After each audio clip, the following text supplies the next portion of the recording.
अनिल अंबानी की सारी कंपनियों पे कुल मिला के 1,72,000 करोड़ रुपए का कर्ज था। इन्होंने सिर्फ इंडियन बैंकों से नहीं बल्कि चाइनीज बैंकों से भी कर्ज लिया था। अनिल को अब लगने लगा कि उनके सारे बिजनेस फेलियर्स के पीछे मुकेश अंबानी का ही हाथ है। अनिल को जेल जाने से बचाने के लिए उनकी मां मुकेश से मदद मांगती है। ये अंबानी के लिए एक बहुत बड़ा झटका था, लेकिन इकलौता नहीं था। क्या यहाँ कोई अनिल अंबानी की जान लेने की कोशिश कर रहा था? नमस्कार दोस्तों, साल 2008 में अनिल अंबानी दुनिया के छठे सबसे अमीर आदमी थे। इनकी वेल्थ 42 बिलियन डॉलर्स थी, अपने भाई मुकेश अंबानी से भी ज्यादा। लेकिन 16 साल फास्ट फॉरवर्ड करो, आज 2024 में अनिल अंबानी कहीं भी स्टैंड नहीं करते। कर्जदार इनके पीछे पड़े हैं, कई सारे कोर्ट केसेस इन पर चल रहे हैं और सेबी ने इनको अब इंडियन मार्केट से बैन कर दिया है 5 सालों के लिए। आखिर ये कैसे हुआ? इस डाउनफॉल की कहानी के पीछे छिपी है दो भाइयों की ऐसी लड़ाई जिसके बारे में ज्यादा लोग जानते नहीं है। एक ऐसी लड़ाई जिसका असर पूरे देश के पॉलिटिकल और फाइनेंशियल सिस्टम पर देखने को मिला है, और एक ऐसी लड़ाई जिसमें अलग अलग पार्टीज के पॉलिटिशियंस भी बीच में इन्वॉल्व हुए हैं। आइए आज के वीडियो में जानते हैं दोस्तों पूरी कहानी मुकेश और अनिल अंबानी की।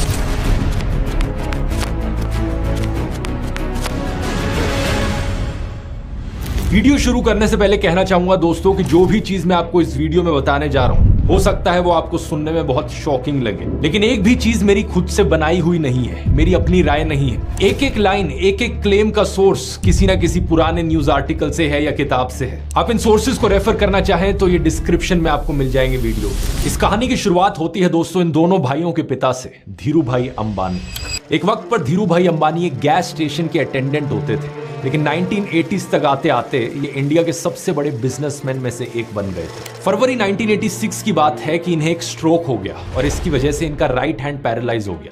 इसके बाद ही था कि इन्होंने अपने बेटों मुकेश और अनिल को बिजनेस सौंपना शुरू किया। मुकेश अंबानी थोड़े इंट्रोवर्ट टाइप के थे, तो वो ऑपरेशन संभालते थे। उनका काम था टाइम और बजट में मेगा प्रोजेक्ट्स को सेटअप करना। तो वहीं दूसरी तरफ अनिल अंबानी थोड़े एक्सट्रोवर्ट थे, इसलिए रिलायंस के वो पब्लिक फेस बन गए। पब्लिक रिलेशंस, कॉर्पोरेट अफेयर्स, सरकार के साथ लॉबिंग और मार्केटिंग संभालना उनका काम था। सन 1991 में धीरू भाई ने मुकेश अंबानी को रिलायंस का वाइस चेयरमैन बना दिया, जबकि अनिल अंबानी कंपनी के जॉइंट मैनेजिंग डायरेक्टर ही बने रहे। ये क्लियर इंडिकेशन था कि धीरू भाई मुकेश को ही प्रेफर करते थे और ऐसे ही से देखा जा रहा था कि उनके बाद रिलायंस को मुकेश ही संभालेंगे। टाइम के साथ साथ रिलायंस की ज्यादातर एक्टिविटीज मुकेश के हाथ में जाने लगी। उन्होंने अपने दोस्तों को रिलायंस में बढ़ाना शुरू किया, जैसे कि आनंद जैन और मनोज मोदी। आप शायद सोचोगे कि आखिर क्या कारण था कि धीरू भाई मुकेश को ही प्रेफर करते थे, अनिल को नहीं।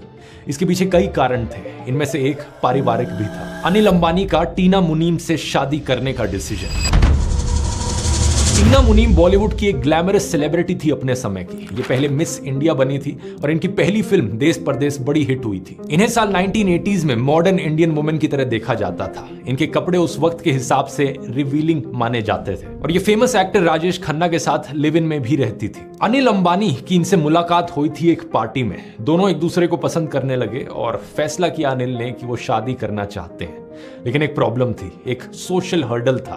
बात यह थी कि अंबानी फैमिली एक कंजर्वेटिव गुजराती फैमिली थी और किसी भी हालत में वो टीना को अपनी बहू के रूप में स्वीकार करने को तैयार नहीं थे। धीरू भाई अंबानी ने इस शादी का बहुत विरोध किया, इनफैक्ट इसे तोड़वाने की पूरी कोशिश करी। Gas Wars, chronic capitalism and the Ambanis, इस किताब के पेज नंबर 41 पर देखिए क्या लिखा है। धीरू भाई अंबानी ने सरकार के भीतर अपने क्लाउड का इस्तेमाल किया और टीना पर ईडी की रेड पड़वा दी। कैरेवन मैगजीन में 2015 में लिखा गया यह आर्टिकल इस चीज को कंफर्म करता है कि टीना पर रेड पड़ी थी ईडी की। लेकिन अपने फादर के ऑब्जेक्शंस के बावजूद अनिल ने कहा कि वो टीना से ही शादी करेंगे। अनिल को यह भी पता चला कि ईडी की टीम ने टीना के साथ मिसबिहेव किया था। इसी के बाद ही अनिल ने धीरू भाई को धमकी दी कि अगर वो टीना को अपनी बहू के रूप में स्वीकार नहीं करेंगे तो वो फैमिली छोड़ देंगे। पूरा फिल्मी ड्रामा चल रहा था यहाँ पर। इसके बाद फैमिली और फ्रेंड्स ने इंटरवीन किया और धीरू भाई को शादी कराने के लिए राजी किया। फरवरी 1991 में इनकी शादी होती है और टीना मुनीम बन जाती हैं टीना अंबानी। दूसरी तरफ मुकेश की कहानी बिल्कुल उल्टी थी। मुकेश ने उस लड़की से शादी करी जो उनकी मां को पसंद थी। उनकी मां कोकिलाबेन ने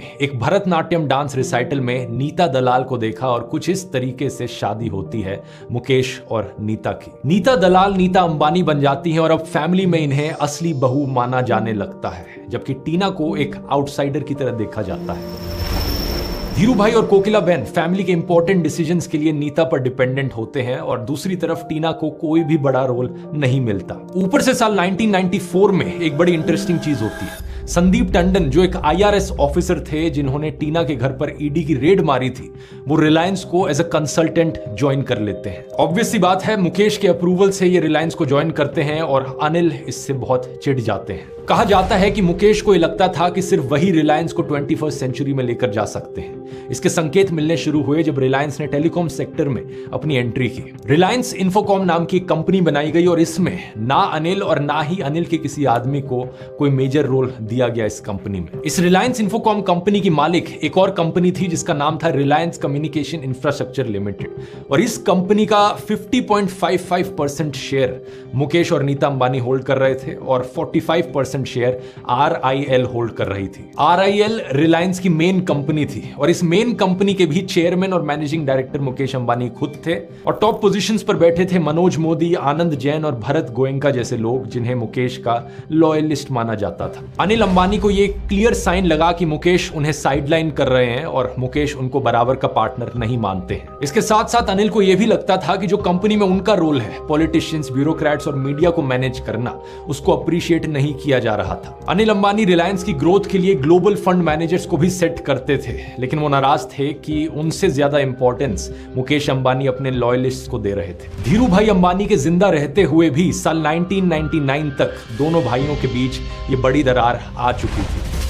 रिलायंस ग्रुप दो अलग अलग फैक्शंस में बंटने लग गया था, एक प्रो मुकेश ग्रुप और एक प्रो अनिल ग्रुप। धीरू भाई को भी पता था कि उनके दोनों बेटों में नहीं बन रही है, लेकिन बिजनेस को डिवाइड करने की बजाय उन्होंने एक दूसरा रूट लिया। मार्च 2002 में उन्होंने अपनी रिलायंस कंपनियों का एक मेगा मर्जर अनाउंस किया। इसमें इन्होंने रिलायंस इंडिया लिमिटेड के साथ रिलायंस पेट्रोलियम को मर्ज कर दिया। ये करने के पीछे कहा जाता है कि इनकी ये सोच रही थी कि रिलायंस ग्रुप में बंटवारा अब इम्पॉसिबल हो जाएगा और दोनों भाइयों को एक साथ मिलकर काम करना ही पड़ेगा, लेकिन ऐसा होता नहीं है। 6 जुलाई साल 2002 धीरू भाई अंबानी का देहांत होता है।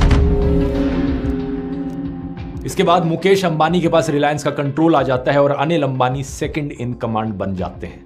लेकिन इसके कुछ ही महीनों बाद दोनों भाइयों के बीच में टेंशन्स और बढ़ने लगती हैं। अनिल अंबानी को लगता है कि मुकेश RIL का इस्तेमाल कर रहे हैं अपने टेलीकॉम वेंचर को फाइनेंस करने के लिए और उससे खुद को और अपने दोस्तों को पर्सनल फायदा पहुंचाने के लिए। इसके अलावा नीता अंबानी का रोल भी रिलायंस इंफोकॉम में बढ़ रहा था। वो अब रिलायंस इंफोकॉम की एडवर्टाइजिंग और ब्रांडिंग संभाल रही थी। अनिल अंबानी को यह सब स्वीकार नहीं था। अनिल अंबानी इसका विरोध करने लगे। इसके 3 महीने बाद जुलाई 2004 में रिलायंस बोर्ड ने अनिल अंबानी की फाइनेंशियल पावर्स घटा दी और मुकेश अंबानी को फुल फाइनेंशियल पावर्स दे दी। इसके साथ साथ एक और प्रस्ताव पास हुआ कि वाइस चेयरमैन को चेयरमैन के अंडर काम करना होगा। अनिल को इससे समझ आने लगा कि मुकेश अब उनको पूरी तरीके से साइडलाइन करना चाह रहे हैं। धीरू भाई के देहांत के बाद अनिल चाहते थे कि उनकी मां कोकिलाबेन रिलायंस की चेयरमैन बने, लेकिन मुकेश ने इसे यह कहकर नकार दिया कि इंटरनेशनल इन्वेस्टर्स में गलत मैसेज जाएगा। अब मुकेश अंबानी के पर्सपेक्टिव से अगर चीजों को देखा जाए तो इन पुराने आर्टिकल्स को देखिए। उन्हें यह लग रहा था कि अनिल बिजनेस के बारे में सीरियस नहीं है। इसका कारण था अनिल की समाजवादी पार्टी के मुलायम सिंह यादव और अमर सिंह के साथ नजदीकियां। मुकेश इससे काफी अनकंफर्टेबल थे। धीरू भाई अंबानी भी नेताओं के साथ नजदीकियां रखते थे,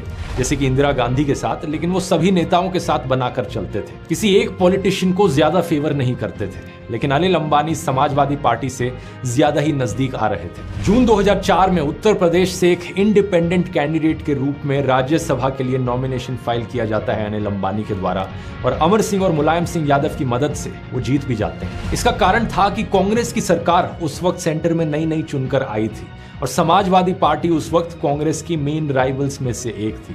आज की तरह नहीं, आज दोनों ही एक दूसरे की एलाइज हैं, लेकिन उस वक्त काफी ऑपोजिशन में रहती थी ये दोनों पार्टीज एक दूसरे के। मुकेश अंबानी को लगा कि ये रिलायंस के बिजनेस इंटरेस्ट के लिए अच्छा नहीं है कि एक ऑपोजिशन पार्टी के साथ अनिल अंबानी इतने नजदीक हो रहे हैं, तो ये कांग्रेस पार्टी को पसंद नहीं आएगा। इसके अलावा जब अनिल अंबानी ने राज्यसभा के लिए अपना फॉर्म भरा था तो उनको अपनी और अपनी पत्नी की वेल्थ डिक्लेयर करनी पड़ी, और मुकेश इस चीज से भी नाखुश थे कि अब पब्लिकली सबको पता था इनके पास कितना पैसा है। एक तीसरा कारण भी था यहाँ पर, मुकेश अनिल के पावर जनरेशन प्रोजेक्ट से बड़े नाखुश थे। अनिल अंबानी ने उत्तर प्रदेश के दादरी में gas based electricity power plant शुरू करने की घोषणा करी थी। इसके लिए उन्होंने कहा था जो गैस आएगी वो कृष्ण गोदावरी बेस्ड